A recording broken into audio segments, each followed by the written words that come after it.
오늘 이 저녁 우리에게 주신 하나님의 말씀은 고린도 후서 7장 1절입니다. 신약성경 292면입니다.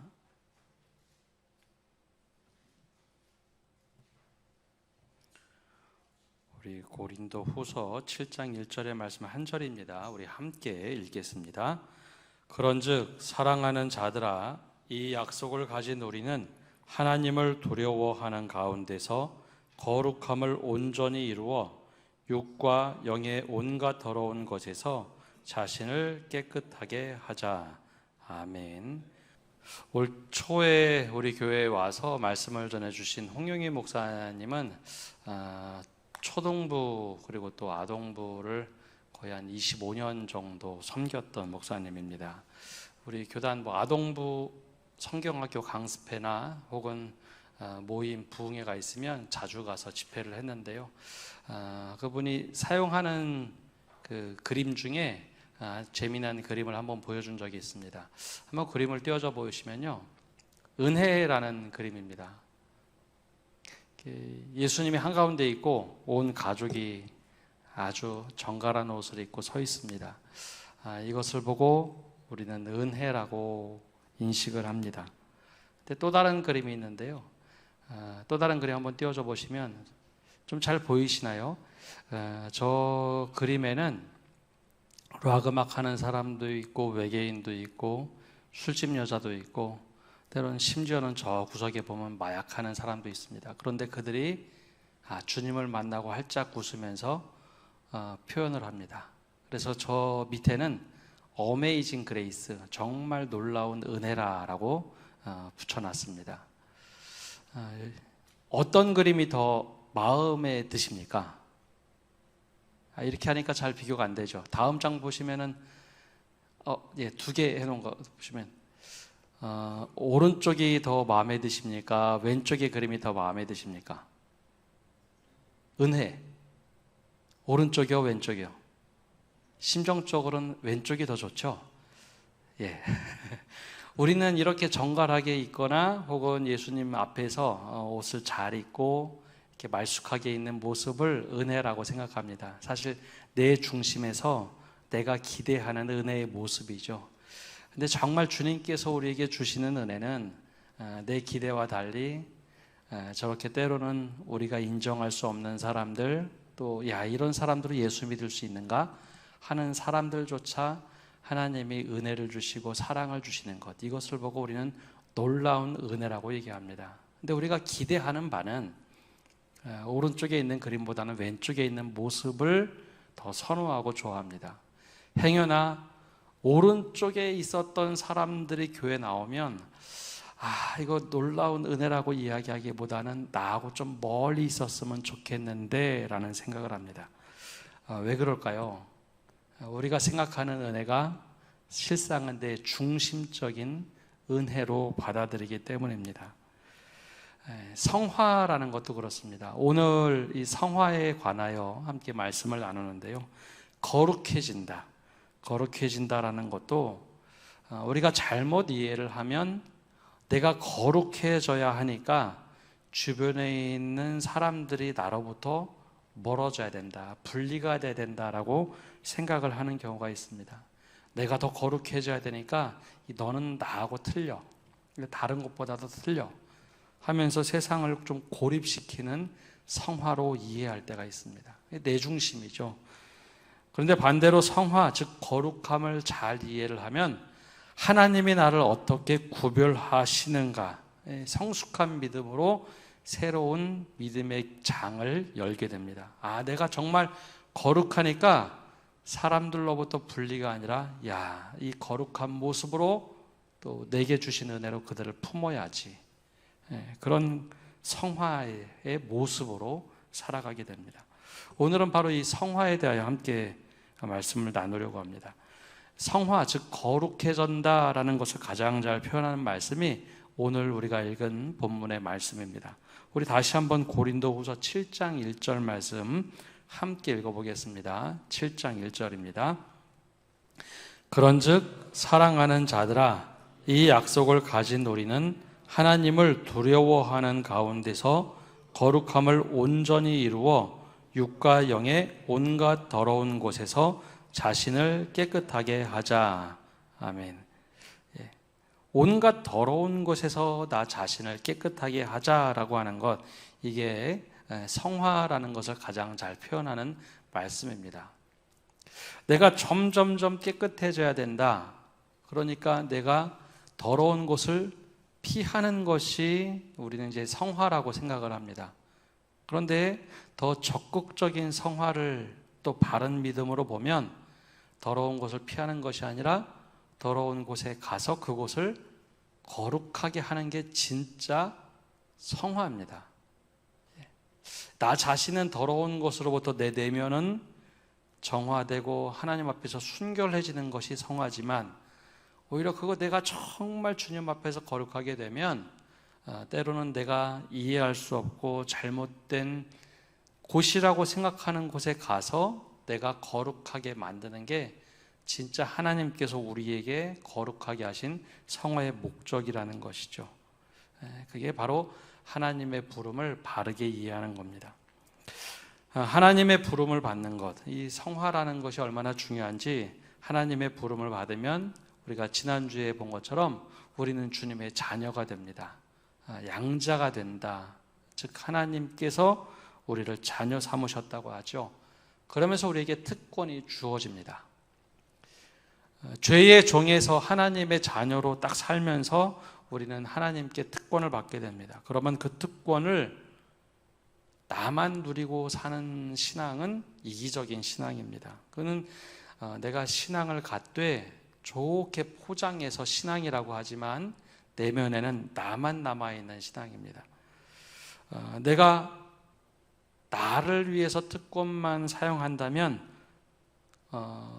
죄의 종과는 조금은 달라서 하나님의 자녀가 됐지만 아직은 너무나 유치한 어린아이와 같은 신앙입니다.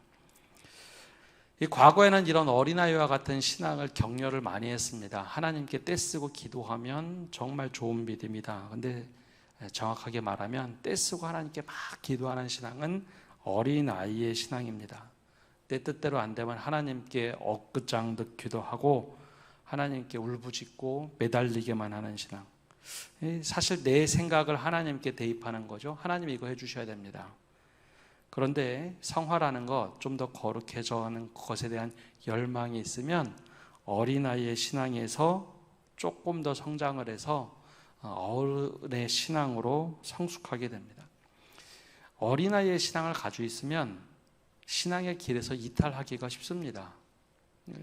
주님을 믿고 안 믿고의 차이만 있지 내 것만 채우는 욕심으로 채우는 그런 신앙을 갖고 있어서 그렇죠. 근데 이게 조금 더 성장하고 성숙하면 어른의 신앙으로 성숙합니다. 그리고 이것이 더 성숙하면 부모의 신앙으로 성숙을 합니다. 조금 뉘앙스가 다르죠. 어린아이에서 어른의 신앙, 어른의 신앙에서 부모의 신앙으로 더 성숙해져 갑니다. 이때 바르게 우리가 성장하고 성화가 되기 위해서 내 생각이 아니라 필요한 것은 바로 말씀과 성령입니다. 오늘 이 13장에 나오는 성화에 관하여 첫 번째 1절을 보면 이렇게 기록되어 있습니다. 한번 띄워줘 보시면요. 함께 읽어보겠습니다. 실제로 부르심을 받고 그들 속에 창조된 새 마음과 새 영을 가짐으로 중생을 얻은 사람들은 그리스도의 죽음과 부활의 공로를 통하여 그들 안에 거하는 그의 말씀과 성령으로 실제로 그리고 주체적으로 성화된다. 거룩하게 바뀌어간다라고 말합니다. 이때 필요한 것, 성화가 되는 과정에 필요한 것은 하나님의 말씀과 바로 성령입니다. 그게 실체화가 되고 그리고 내 주체적으로 살아갈 때 성화, 거룩해져 간다라는 겁니다. 사도 바울이 데살로니가 후서 3장 13절에 이렇게 말을 합니다. 주께서 사랑하시는 형제들아, 우리가 항상 너희에 관하여 마땅히 하나님께 감사할 것은 하나님이 처음부터 너희를 택하사 성령의 거룩하게 하심과 진리, 즉 말씀을 믿음으로 구원을 받게 하려 하심이다 라고 말합니다. 성령이 거룩하게 하시고 우리가 말씀으로 구원을 받는다. 즉 말씀이 내 안에 움직이고 성령에게 이끌려 우리가 성화가 된다라는 겁니다. 근데 여기에 필요한 것이 있는데요. 두 가지 내용입니다. 하나는 실체화가 돼야 되고 또 하나는 주체적이 되어야 한다라는 겁니다. 우리가 말씀을 듣고 주체적으로 그걸 수용하고 성령께서 나를 인도하심을 주체적으로 수용하고 살아가야지 우리가 거룩해져 간다라는 거죠. 근데 잘못된 주체적인 것은 어린아이와 같은 신앙입니다. 어린아이와 같으면 내 마음대로 내 욕심대로 사는 것, 그것을 주체적이라고 하는 게 아니라 성령께서 나를 인도하실 때 그게 맞다라고 인정하고 가는 거, 말씀이 내게 딱 들어왔을 때 이 말씀대로 내가 살려고 노력하는 것, 이게 바로 이제 주체적이고 실체화하는 신앙, 즉 성화되는 모습입니다. 저희가 부부가 가끔 저녁에 약속이 있으면 아이 저녁을 미리 차려놓고 나갑니다. 아이에게 오늘 저녁 약속이 있으니까 엄마가 미리 밥을 해놓을 거야. 그러면 또 들어올 때쯤은 밥이 따뜻하게 돼 있으니까 밥솥을 열어서 밥을 푸고 반찬은 미리 다 저기 해놨으니까 그걸 떠서 먹으면 돼 하고 메시지도 남기고 아침에 얘기하고 학원 가기 전에 또다시 한번 얘기해 줍니다. 그리고 밖에 나갔다 돌아오면 아이가 그 밥을 잘 챙겨 먹었을까요? 안 먹었을까요? 잘 챙겨 안 먹겠죠? 한 10번 중에 여러 번은 꼭 라면을 끓여 먹습니다. 제발 라면 먹지 말라고 해도 라면을 끓여 먹습니다. 왜냐하면 아이가 보통 이 청소년 아이들이 대부분 비슷한데요. 엄마 아빠가 없으면 자유죠. 자유입니다. 불편한 게 아니라 자유이기 때문에 오락하고 싶은 거 하다가 보면 저녁을 굶기도 하고 대충 때우는 라면을 먹습니다. 아무리 맛있는 반찬을 해주고 밥을 해줘도 그걸 떠먹는 것은 본인의 몫이죠. 그걸 보고 주체적이라고 하는 겁니다. 내가 다른 것을 더 원하고 내가 다른 것을 더 바라면 아무리 맛있는 밥이 차려져 있어도 그걸 안 먹고 내가 먹고 싶은 거, 불량식품과 같은 걸 먹죠. 하나님의 말씀도 그렇습니다. 성령께서 우리를 아무리 선한 길로 인도하고 좋은 것이다, 나의 마음에 감동을 일으키고 인도하셔도 내가 그것을 주체적으로 따르지 않으면 성령도 나를 어쩔 수 없이 내버려 두십니다. 하나님이 얼마나 답답하시면 선지자들을 통해서 하시는 말씀을 이렇게 책으로 기록하셨을까요?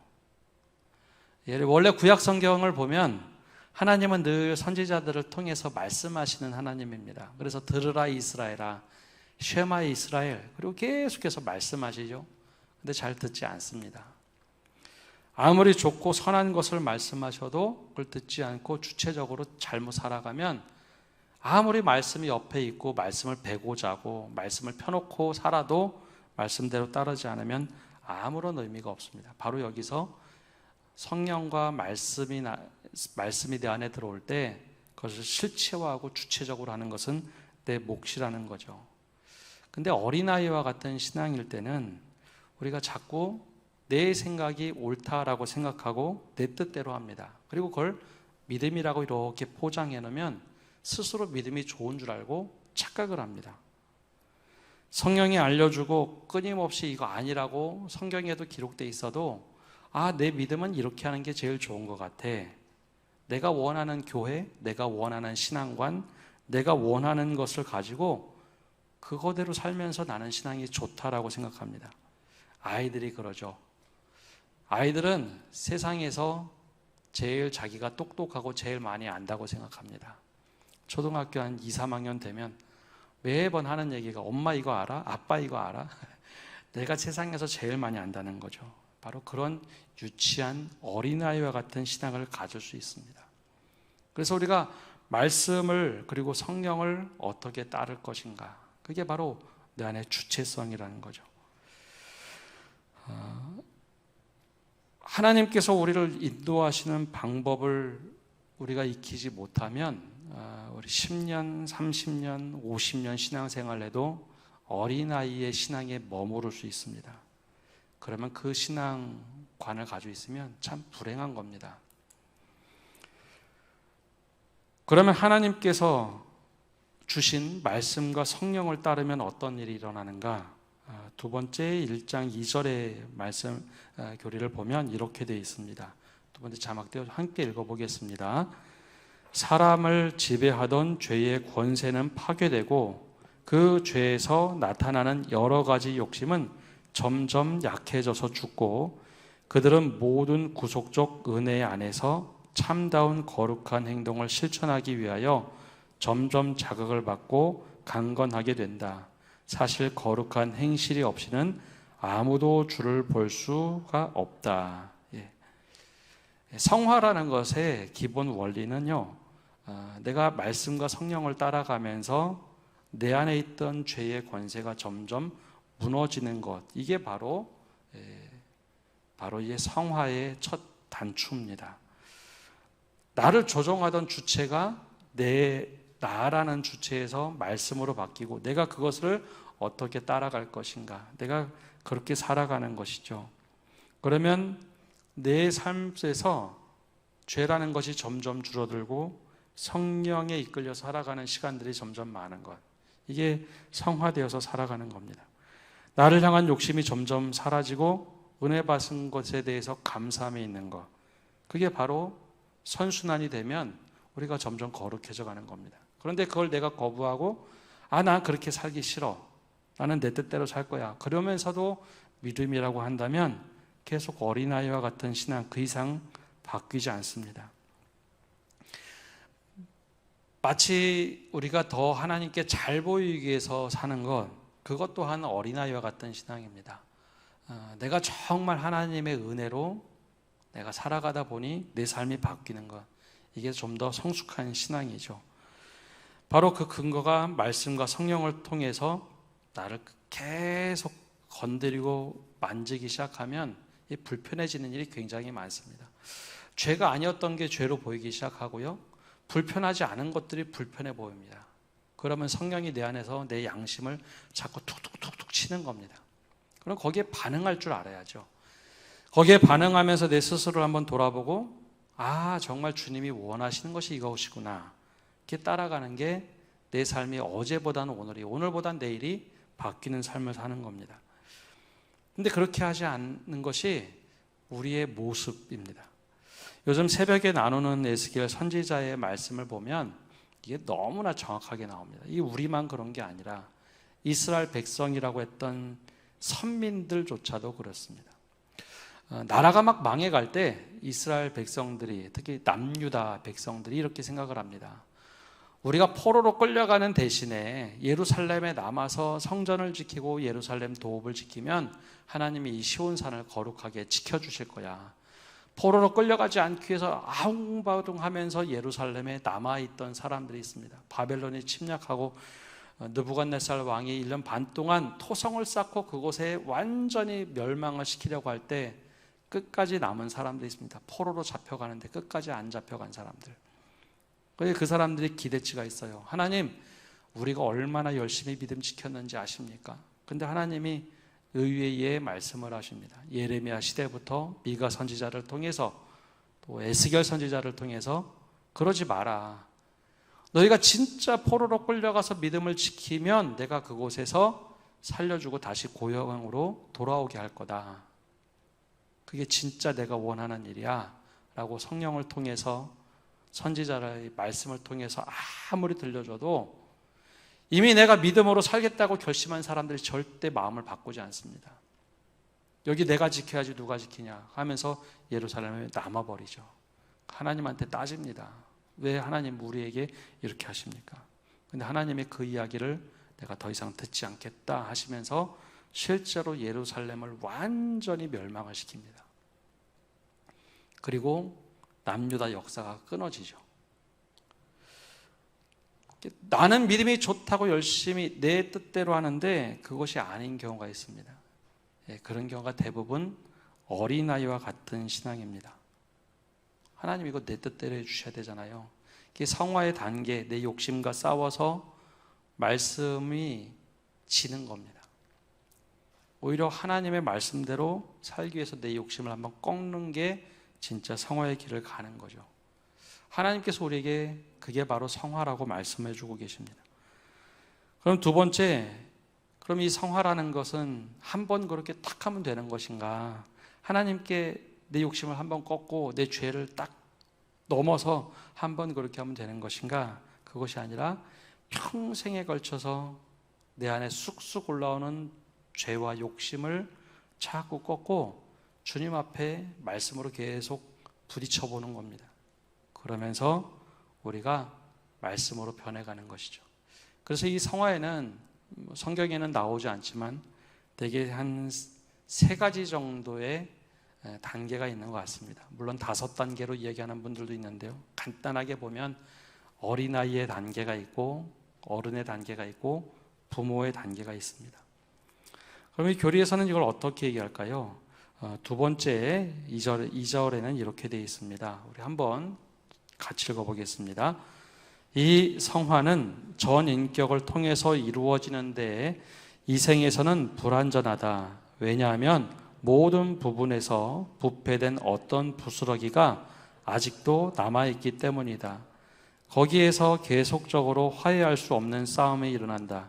육의 소욕은 영을 거스르고 영은 육을 거스른다.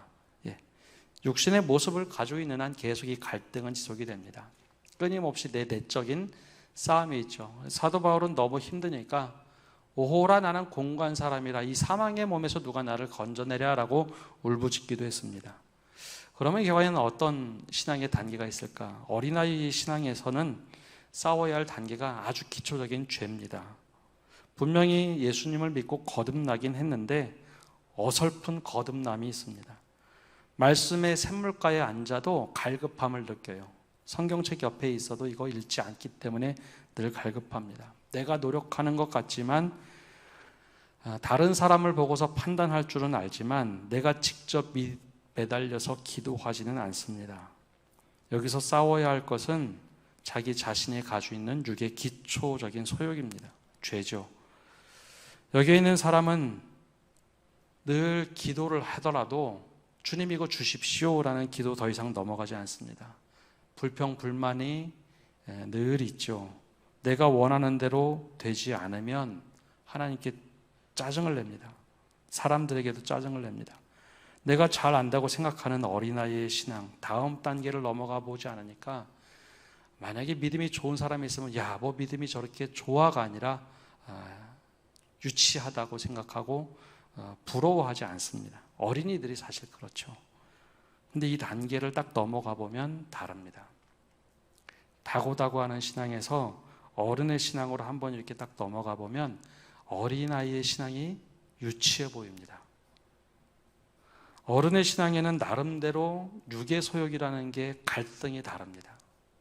어렸을 때는 어린아이 신앙에는 다고다고 하지만 어른의 신앙을 좀 갖기 시작하면은 내 것을 위해서 노력은 하지만 좀 고상해집니다.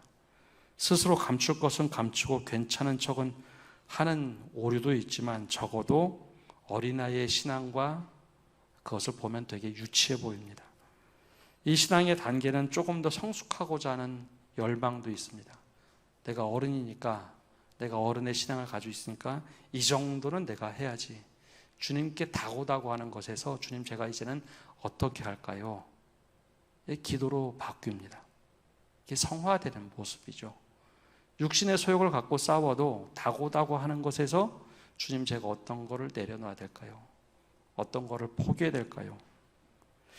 그래서 이것을 한번 경험해 본 사람은요, 웬만해선 어린아이 신앙으로 떨어지지 않습니다.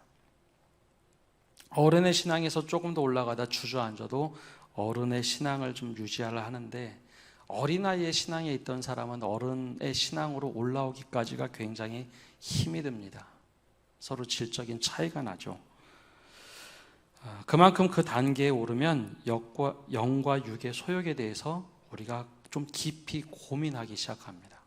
사도 바울이 오라 공고한 사람이라 이 사망의 몸에서 누가 나를 건져내랴 라고 하는 것과 초신자가 이야기하는 것과는 분명히 차이가 있죠. 사소한 것에 대해서도 되게 아파하고 힘들어하는 게 이제 어른의 신앙입니다. 이때 더 한 단계 올라가면 그 다음에는 부모의 신앙을 갖게 됩니다. 부모의 신앙이 과연 어떤 것일까요? 부모들은 나보다도 어린 자녀를 먼저 생각하죠. 그러니까 부모의 신앙을 가지면 어른의 신앙과 달리 어른의 신앙은 그래도 내 중심이라면 부모의 신앙은 연약한 사람들이 눈에 들어와 저들을 어떻게 도울까? 그거를 돕지 못한 것에 대한 내적 갈등, 내가 주님의 뜻대로 제대로 살지 못하는 내적 갈등을 일으키면서 그거에 힘들어합니다. 언젠가도 말씀드렸지만 마더 테레사가 썼던 일기가 공개됐을 때 그런 얘기를 합니다. 내 안에 하나님이 없는 것 같다. 필립 얀시라는 목사님도 책 제목이 내 안에 하나님이 없다라고 하면서 탄식을 합니다. 근데 진짜 하나님이 없다는 게 아니라 내가 정말 성숙한 신앙으로 막 도달하는 줄 알았는데 하나님 뜻대로 살지 못하는 자기 자신을 보면서 진짜 내가 하나님이 내 안에 없구나 라고 하면서 탄식을 하는데 믿음이 없다고, 하나님이 없다고 얘기하는 게 아닙니다. 내가 그만큼 성숙했음에도 불구하고 이것밖에 되지 않아 스스로에 대한 탄식이죠. 부모의 신앙을 가지고 있는 사람은 또 아무리 막 추락을 해도 어린아이의 신앙으로까지 절대 내려가지 않습니다. 어른의 신앙으로도 잘 내려가지 않습니다. 그 부모의 신앙이란 단계를 어느 정도 유지를 하죠. 이때 갈등, 내적 갈등, 죄에 대한 것, 소욕에 대한 그 수준과 차원이 다 다릅니다. 그게 우리 안에 어떤 믿음의 수준이 있는가 한번 우리 스스로 물어봐야 합니다. 나는 어린아이와 같은 믿음의 수준에 늘 머물고 있는가? 아니면 어른의 신앙의 수준에 머물고 있는가? 아니면 부모와 같은 신앙의 수준에 머물고 있는가? 그게 바로 주님이 원하시는 곳으로 점점점 이끌려져 가는 겁니다. 그래서 이 단계들에 따라서 우리의 믿음의 모습들이 다르게 되어 있습니다. 그렇다면 마지막으로 이 교리에서 말하는 게 무엇일까요? 세 번째 3절에 이렇게 말합니다. 한번 자막 띄워줘 보시면 함께 읽겠습니다. 이 싸움에 있어서 남아있는 부패한 부분이 일시적으로는 유세하나 그리스도의 성화하는 영에서 계속적으로 힘의 보충을 받음으로 중생을 입은 부분이 이기게 된다. 그러므로 성도는 은혜 안에서 장성하고 하나님을 경외함으로 거룩함을 온전하게 한다. 여기에 가장 중요한 것은 하나님을 경외함과 거룩함을 온전하게 하는 삶을 사는 겁니다. 여기서 말하는 것은 어린아이에서 벗어나 어른을 넘어서 부모의 신앙, 예수 그리스도의 장성한 분량이 충만한 데까지 이르는 신앙을 이야기합니다. 한번 이 시간에 우리의 신앙을 좀 돌아봤으면 좋겠습니다. 이 신앙이 성숙하는 것은 시간의 연수에 달려있는 게 아닙니다. 내가 얼마만큼 하나님을 경외하고 내가 하나님의 뜻에 따라 얼마나 거룩함을 온전케 하고 싶은 열망이 있고 거기에 대해서 내가 갈망하고 따라가느냐에 따라서 신앙의 성숙도가 다릅니다. 그래서 아주 허랑방탕하게 살았던 어거스틴이 그가 회심하고 얼마 되지 않아서 급격하게 믿음이 확 자랍니다. 불과 18살 때 이혼녀와 사생아를 낳았던 허랑방탕한 그 아구스티누스가 그 사람이 바뀌기 시작하면서 33살이 됐을 때는 최고의 영적인 지도자가 됩니다. 불과 10여 년밖에 걸리지 않았습니다. 가장 뛰어났다고 생각했던 고백록이라는 책을 쓰면서 모든 신앙의 기초를 다 만들죠. 왜냐하면 그 시간만큼 얼마만큼 내가 주님 앞에서 살아가려고 씨름하고 철저하게 자기의 죄에 대해서 고백하고 지금까지 살았던 죄를 돌이키고 하나님 뜻으로 살아가려고 했던 노력과 갈망함 때문입니다. 우리의 신앙은 오늘 어린아이처럼 다고다고하는 신앙에 머물러 있습니까? 아니면 어른처럼 주님 제가 이걸로 뭐를 해야 될까요? 늘 묻고 있는 신앙입니까? 아니면 부모의 신앙처럼 주님 제가 누구를 도와야 될까요? 내가 어떤 사람을 위해서 더 살아가야 될까요? 바로 이때 우리의 신앙이 부모의 신앙을 향해서 그리고 예수 그리스도의 장성한 분량이 충만한 데까지 이르는 신앙에 대한 열망이 있기를 간절히 축복합니다. 그래서 주님이 부르시는 날, 제가 주님 이렇게 믿음 생활하다 왔습니다, 말할 수 있는 그런 믿음의 사람들 되시기를 간절히 바랍니다. 기도하겠습니다. 하나님 감사합니다. 오늘도 주님 앞에 나와서 말씀을 듣고 기도를 합니다. 주님, 우리가 정말로 하나님을 경외하고 거룩하게 되기를 원하시는 주님을 따라 살아가야 할진데 우리가 어떻게 살아가고 있는지 우리 스스로 돌아보게 하여 주옵소서. 분명히 말씀과 성령을 통하여 우리에게 모든 것을 알려주셨지만 우리 여전히 내 생각대로 살아가는 믿음이 최고라고 생각하며 살아가고 있지는 않은지요. 그래서 주님이 성숙함으로 그리고 거룩한 성화의 길로 오도록 초대를 하셨는데 수십 년째, 아니 평생 나는 내가 원하는 대로 살고서 믿음의 연수대로 내가 성숙했다고 착각하는 모습은 없는지 우리 스스로를 돌아보게 하여 주옵소서. 더 나아가서 우리가 주님을 따라 어린아이의 어른의 신앙으로, 어른의 신앙에서 부모의 신앙으로, 바로 예수 그리스도를 닮은 신앙의 모습으로 살아가게 하여 주옵소서. 예수님의 이름으로 기도합니다. 아멘.